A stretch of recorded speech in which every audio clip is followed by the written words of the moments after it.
Meditative wings में आप सभी को मेरा नमस्कार है। कैसे हैं आप? आज हम आपके समक्ष लाए हैं अध्यात्म तत्व का नया अध्याय, जानना ही अतिक्रमण है। तो आइए हम अपने साधना के अनुभव को आपके साथ शेयर करते हैं। योग में और तंत्र में जानना का महत्वपूर्ण स्थान है। जानना का महत्वपूर्ण स्थान है आपका।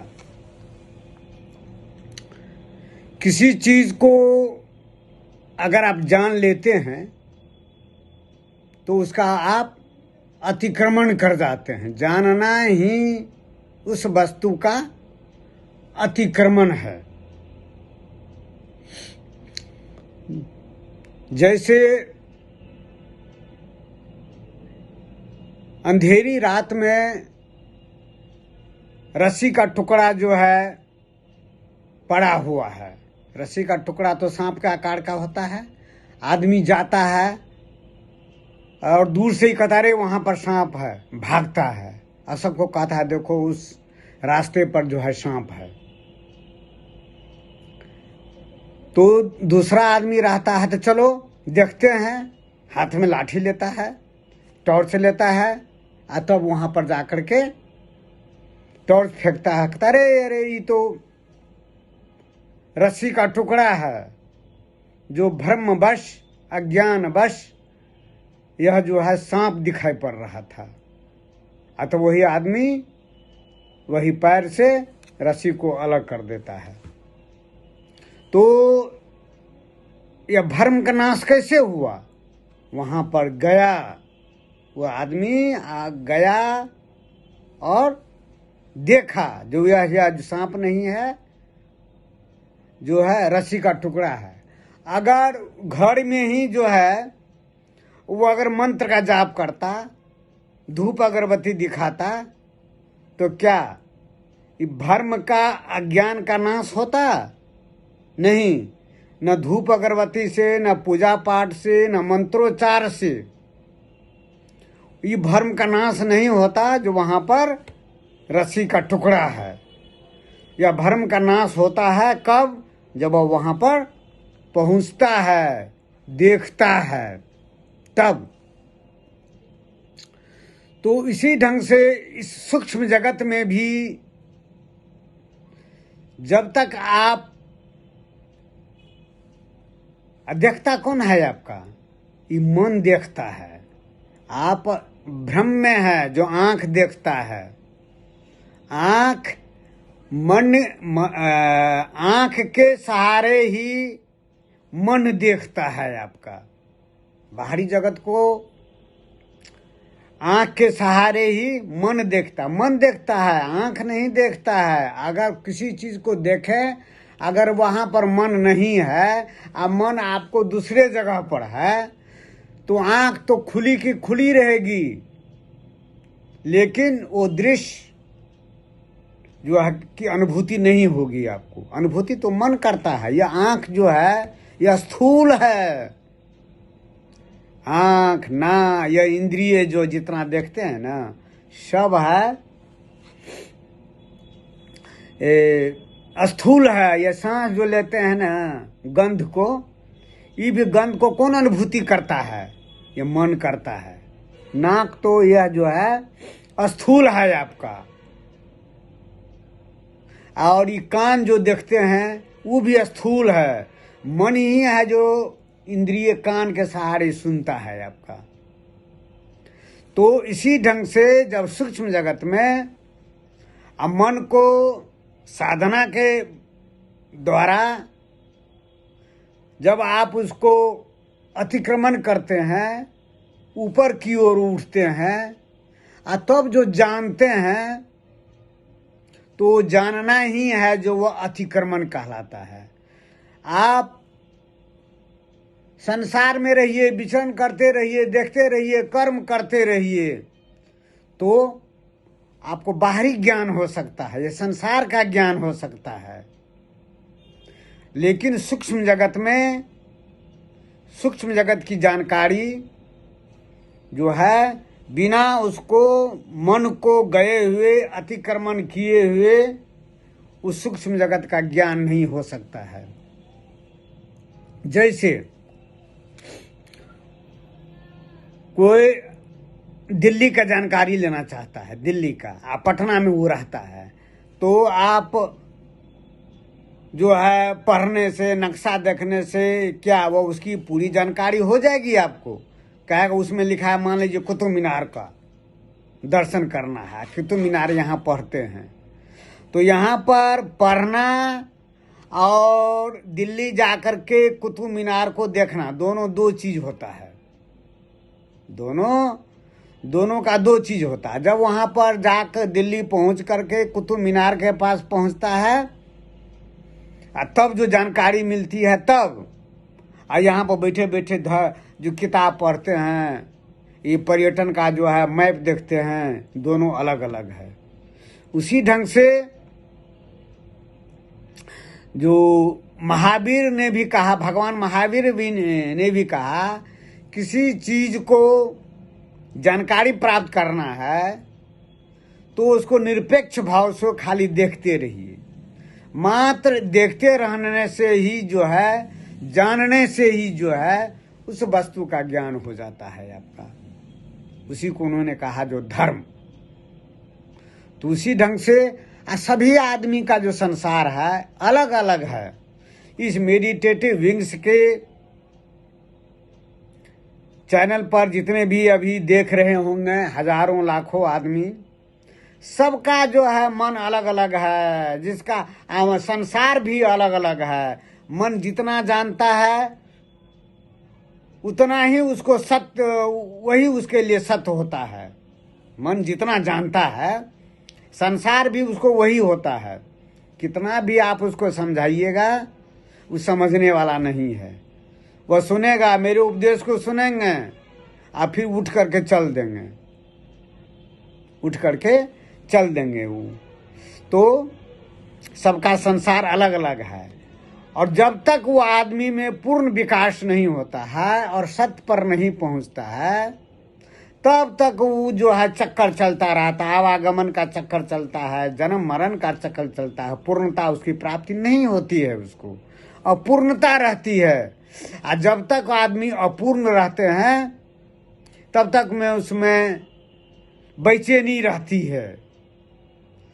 अच्छा, कोई आदमी भगवान की पूजा करते हैं तो आप अलग हो गए, भगवान अलग हो गए, आप अलग हो गए, भगवान की आप पूजा करते हैं, तब तक में आपकी बेचैनी रहेगी।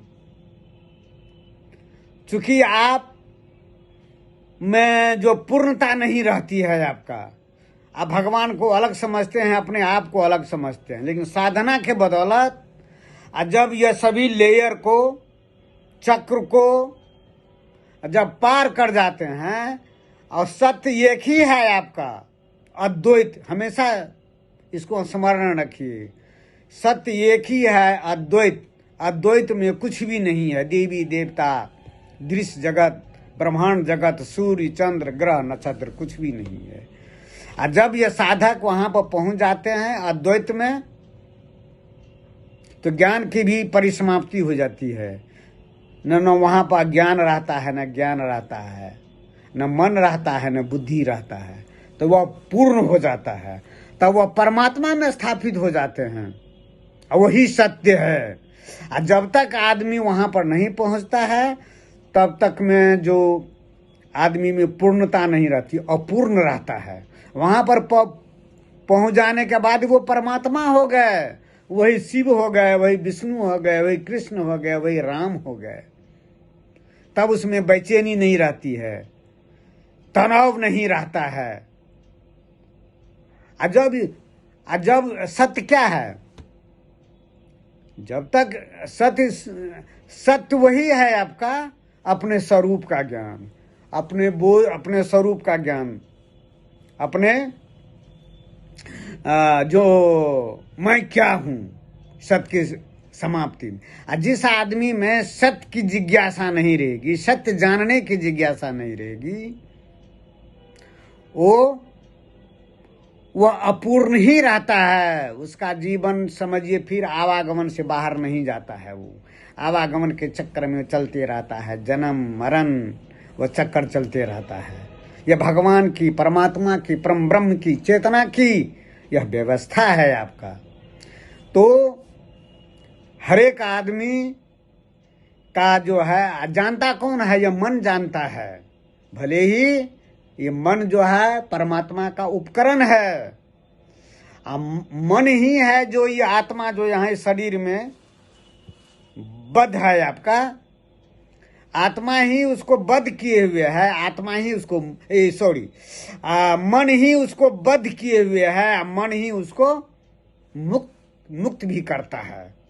यही तो विलक्षणता है आपकी परमात्मा के रहस्य का। मन आत्मा का उपकरण है।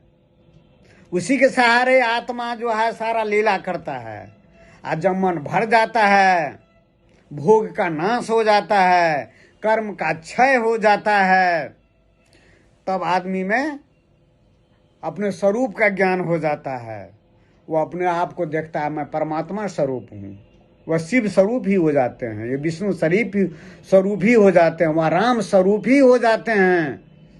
उसमें और राम में कोई अंतर नहीं है, उसमें और शिव में कोई अंतर नहीं है, और उसमें और श्री हरि विष्णु में कोई अंतर नहीं है। यही सत्य है, परम सत्य है। और उसके बाद जन्म क्यों लेगा आदमी? जब अपूर्णता रहेगी तभी ना जन्म होता है। तब तो हठात आपका सभी चीजों से आपका जो निसंगता हो जाएगी, असंगता हो जाएगी। सभी चीज को देखिएगा, दृश्य जगत को देखिएगा, वो आपको आकर्षित नहीं कर पाएगा, क्योंकि आप तो परमात्मा स्वरूप हो गए। तो जानना ही अतिक्रमण है। विद्यार्थी सबको देखते हैं ना, खूब पढ़ते हैं, लेकिन बहुत कम विद्यार्थी है जो प्रैक्टिस करते हैं, अभ्यास करते हैं। जो विद्यार्थी अभ्यास करते हैं, प्रैक्टिस करते हैं ना, वो समझ उसमें पारंगत हो जाता है, उसमें तब उसमें भय खत्म हो जाता है। इसी जो अभ्यास नहीं करते हैं जो विद्यार्थी, उसमें भय रहता है, और पढ़ लेने से उसमें पूर्णता नहीं आती है। वह अभ्यास प्रैक्टिस करने से इसमें पूर्णता आती है। उसी तरह से सूक्ष्म जगत में किताब को पढ़ लीजिए, ग्रंथ को पढ़ लीजिए, वेद उपन्यास को पढ़ लीजिए, वेद को पढ़ लीजिए, ग्रंथ को पढ़ लीजिए, उपनिषद को पढ़ लीजिए, पाश्चात्य फिलोसफर का जो है किताब को मत डालिए, रामानुजम के उपदेश को पढ़ जाइए, शंकराचार्य को, विवेक चूड़ामणि को पढ़ जाइए, उससे कुछ होने वाला नहीं है।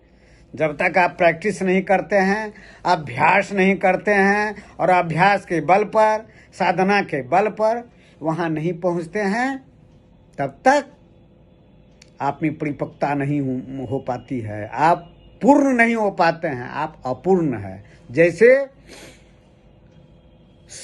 सूर्य का प्रकाश दिन में उगता है ना, अंधकार भाग जाता है, उसी ढंग से ज्ञान का प्रकाश आता है ना। सब चीज को अगर आप जान लेते हैं, सब चीज को जान लेते हैं, तो अज्ञान तो अपने आप खत्म हो गया, भर्म का नाश हो गया। ज्ञान ही है जो भर्म संदेह को नाश करता है। ज्ञान और उसका जो है परिपक्वता, पूर्णता आती है जब आप अभ्यास के बल पर। अभ्यास क्या है? यही साधना है। भगवान श्री कृष्ण ने कहा ना गीता में अर्जुन से, अभ्यास योग और ज्ञान योग। ज्ञान ही का दूसरा रूप आपका जो है वैराग्य हो जाता है। अपने आप उसमें साधना नहीं पड़ता है। जब आप सब चीज को पूर्णता आ जाती है ना, तो उसको वैराग्य को, निसंगता को साधना नहीं पड़ता है, अपने आप घटित हो जाता है। क्योंकि मन ही तो है धर्म अधर्म, पाप पुण्य, सुख दुख का जो खेल है, मन का ही विषय है। अब मन जब ये सब चीज करते करते मन जो है सब जान लेता है, तब तो उधर वो मन जाता ही नहीं है। तो उसको साधना नहीं पड़ता है। योगी महायोगी संत को अपने आप स्वतः घटित हो जाता है वैराग्य, निसंगता। तो उसी ढंग से जब आप एक बार पहुंच जाते हैं तो ध्यान की भी जरूरत नहीं है, एकाग्रता का भी जरूरत नहीं है। काम कीजिए, बैठे बैठे जो है चिंतन मनन और अनुसरण करते रहिए। मैं प्रकाश स्वरूप में परमात्मा हूं, मैं प्रकाश स्वरूप परमात्मा हूं। जब ये विश्वास दृढ़ हो जाएगा, दृढ़ ये विश्वास किसको होता है? मन को होता है। शरीर को थोड़े होता है, नहीं होता है। ये मन को होता है। दृढ़ निश्चय चिंतन मनन अनुश्रवण से साधना तो आप किए रहते ही हैं। और चूंकि आप उस स्तर पर पहुंच जाते हैं, उसके बाद ध्यान भी छूट जाता है, एकाग्रता भी छूट जाती है। संसार में भी रहिए, संसार आपको विचलित नहीं कर सकता है। तब जो है आप में इतनी दृढ़ निश्चय हो जाता है अभ्यास के बल से, तब आप खुद समझते, मन समझता है मैं प्रकाश स्वरूप हूं, मैं परमात्मा ही हूं, मैं पंच महाभूत क्षिति जल पावक गगन समीर में मैं नहीं हूं। मैं मन बुद्धि चित्त अहंकार से मैं पड़े हूं। यह तो मन का विकार है, यह सब मन का विकार है। मैं मन से परे हूं, मैं मनातीत हूं, मैं ज्ञानातीत हूं, मैं कर्मातीत हूं, मैं द्वंद्वातीत हूं। द्वंद्व दृश्य यह नाशवान है। जितने भी द्वंद्व देखते हैं ना, धर्म अधर्म, ज्ञान अज्ञान, दिन रात, ये सब तो परिवर्तन होता रहता है। लेकिन एक अपरिवर्तन तत्व है परमात्मा, जो आप हैं। यह आप हैं, आपका स्वरूप है, यह आपका स्वरूप है। जब यह कैसे होता है? जानने से होता है, वहां पर पहुंचने से होता है। बिना पहुंचे हुए नहीं हो पाता है। तो पूजा पाठ, वेद का उच्चारण, ये सब जो है मात्र देह को शुद्धि करता है, मन को शुद्धि करता है। बस इतना ही काम रहता है। अब बेसी इसमें लगे रहिएगा, धर्म तत्व का, अपने स्वरूप का बोध नहीं हो पाएगा, आत्मज्ञान नहीं हो पाएगा, तत्व ज्ञान नहीं हो पाएगा। हमेशा समझिए। तो आज इतना ही, फिर दूसरे दिन हम नया अध्याय को लेकर के आएंगे। तब तक नमस्कार, धन्यवाद।